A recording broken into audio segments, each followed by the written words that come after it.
ورحمة الله وبركاته. اليوم عنا فيديو قصير إن شاء الله تعالى، وبس بدنا نفرجيكم إنه ممكن ندمج إحنا الملف الصغير اللي هو قطر 30 سنتي وعليه 7 لفات مع الملف الكبير اللي هو قطر 60 في 60 مربع وعليه 4 لفات.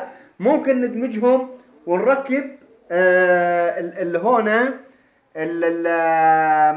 السلك الأول مع السلك الأول ندمجه، وعلى السلك الجاي من جهاز الكاشف الكافي. وهون نفس الشيء سلكين الملفات الصغير والكبير على السلك الثاني اللي جاي من جهاز الكاشف الكافي. طبعا هاي الفكرة مع جهاز الكاشف الكافي يا اخوان. ان شاء الله تعالى راح الان نعاير الجهاز وبفرجيكم باختلاف. طبعا شو بيختلف عنا يا اخوان؟ يختلف عنا العمق. الان العمق العملة انا اقصد.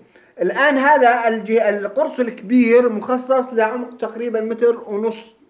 الان لما في موجود عملة او معادن صغيرة لا يكتشفها او اكتشافه لها بشكل ضعيف، لكن الاشياء الكبيرة بيأشر عليها. هذا القرص الكبير، لكن القرص الصغير بيلتقط الشغلات الصغيرة. فانا حاولت ادمجهم علشان ايش؟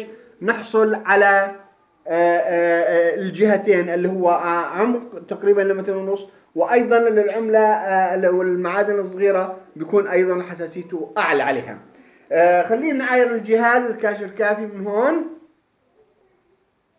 انا مشغله طبعا.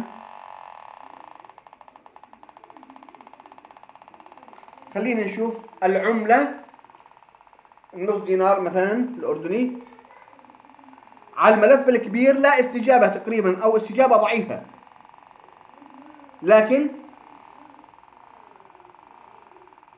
الملف صغير استجابة اعلى.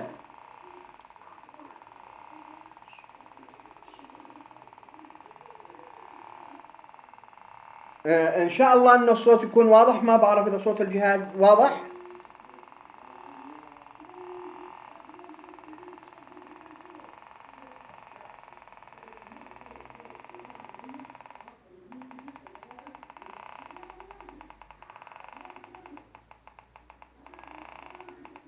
اظن انه صوت الجهاز واضح، يعني حتى الشلن الاردني صغير الحجم.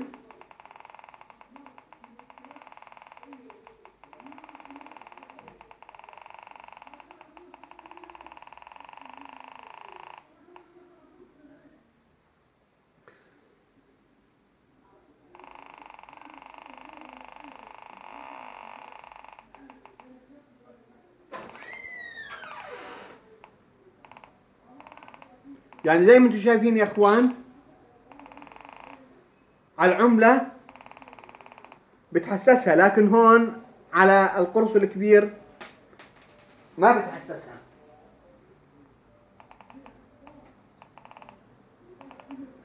تحسس قليل إلها، لكن هون عمق جميل جدا.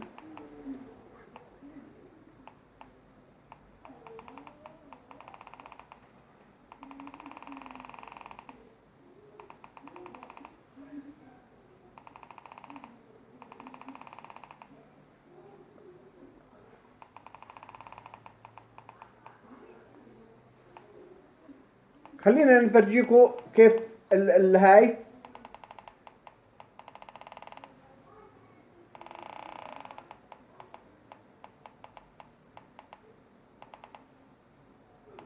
لكن حقيقة زي ما احنا شايفين مرة ثانية